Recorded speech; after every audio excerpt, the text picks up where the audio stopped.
Hi everyone, welcome back to my channel. This is my January 2018 budget. If you guys are interested in seeing how I actually did this, then just tune in and watch. Sorry if this is messy. I had to take notes, and I actually had to write some stuff down for my mom.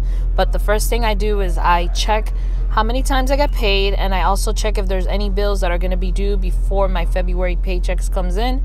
And as you can see, I actually have about 5 things that I have to pay before my February paycheck comes in.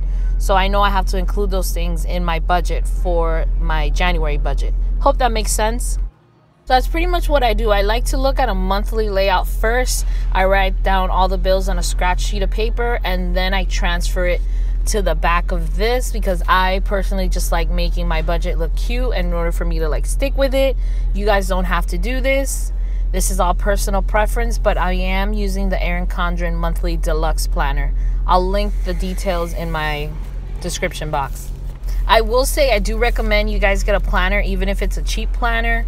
I do have a link that you can click on to get $10 off your first order with the Erin Condren monthly deluxe planner. I'll also include how much it would cost you if you wanted to buy the planner with shipping and the $10 off and everything, because I'm all about transparency, and the Erin Condren planner is not a cheap planner. I heard the 365 planners from Michaels are just as good and way cheaper. I just personally like this one. I've been using it for 2 years now, and it's my go-to. And so now I'm pretty much just decorating it. You guys don't have to do that. Like I said, I like doing it. It looks cute. I like reviewing my planner. It's like my baby. While I'm prepping this, I'm actually thinking of filming a video next week for anyone that's behind on their bills. I'll show you how to do a monthly budget when you guys are behind bills and all that stuff. So it's happening. It's probably not going to be decorated, but it's going to be pen and paper and a calculator. That's all you're going to need, a pen and paper and calculator. So let me know what you guys like, what you guys don't like about my videos, anything else that you guys would like for me to film. I actually do enjoy filming this. I actually come to Starbucks and film it, and I know you guys are going to ask what pen I'm going to be using, and it's the Energel liquid gel Pentel. I'm sorry, it's not Pentel. It's the Pentel Energel liquid gel ink in the metal tip 0.7. I'll try to link it or give you guys the name and stuff for this pen. I'm trying this one out. I had it sent from one of the girls that follows me on Instagram, so thank you. I love it. It slides like butter. And so for whatever reason, I decided to do the expenses first. I usually do the income first. I don't know. I'm all over the place. It's the January 31st, so bear with me. And so I list my normal expenses that I took from my calendar onto here. And now the $360 for State Farm, I wanted to briefly explain what happened here because it did go up from last month. If you guys don't know, I live with my dad and I pay some of his bills as part of the arrangement for me to not pay any rent. And so State Farm is one of my bills, and our liability was actually very low. It was 10, 30, 10. So I raised it to 100, 300, 100, and that's why my State Farm bill is going to be so high. Another thing that's out of the norm is this $75 Active Fit.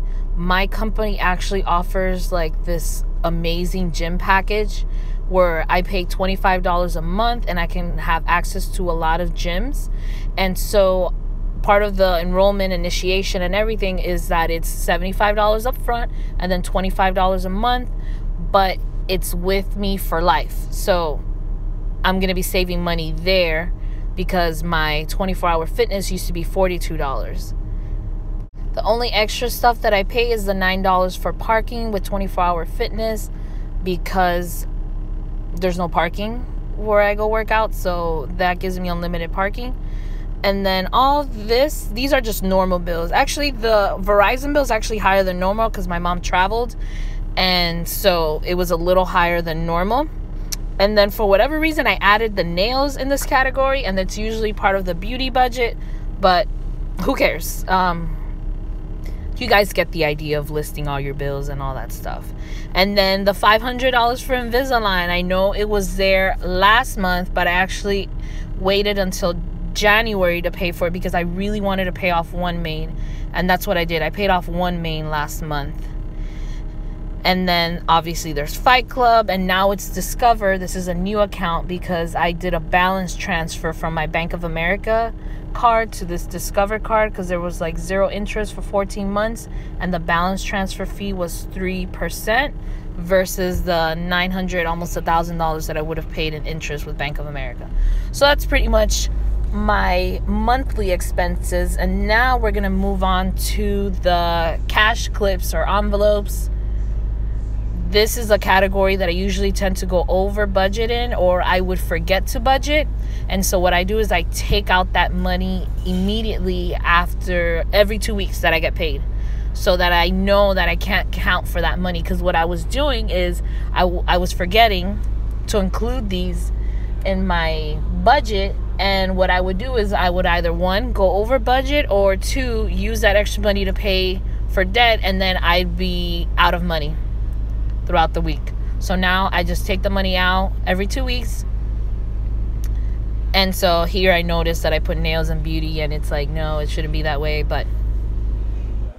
And so this is why I do the cash clips.